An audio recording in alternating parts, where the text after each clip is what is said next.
during my tenure as a minister was to bring Formula E race to India.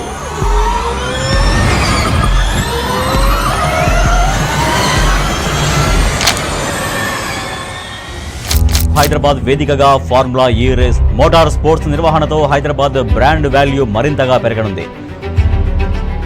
And I take a great deal of pride in saying that India's very first Formula E race happened in Hyderabad in 2023 on the streets of Hyderabad in February.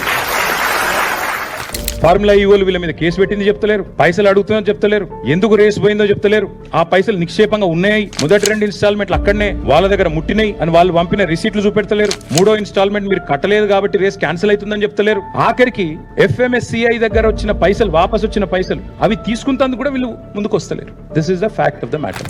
మొత్తం కలిపి పెట్టిన ఖర్చు 150 కోట్లు.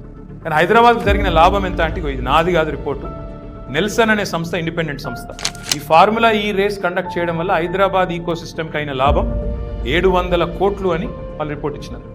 So మొత్తం పెట్టిన ఖర్చు ఆ private అయిన 100 కోట్లు పెడితే, గవర్నమెంట్ సంస్థలు 35-40 కోట్లు పెడితే హైదరాబాద్కి వచ్చిన లాభం ఎంత అంటే 700 కోట్లు కేవలం ఆ ఈవెంట్ నుంచి. ఇలా ఇప్పుడు కరప్షన్ ఎక్కడుంది, కాకరకాయ ఎక్కడుంది, కేసు ఎక్కడిది, మన్ ఎక్కడిది నాకైతే అర్థమైతలేదు. ఇక మీకేమైనా అర్థమైతే నాకు తెలియదు. కానీ ఇలా ఏసీబీ అట, ఏసీబీ అంటే ఏంటంటే యాంటీ కరప్షన్ బ్యూరో.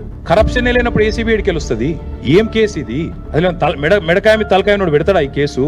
అందుకే అంటున్నా, ఇలా కన్ఫ్యూజ్ అయ్యేది లేదు, ఏం లేదు. రేవంత్ రెడ్డి చేసే మరొక లస్కోరు ప్రయత్నం మాత్రమే ఇది.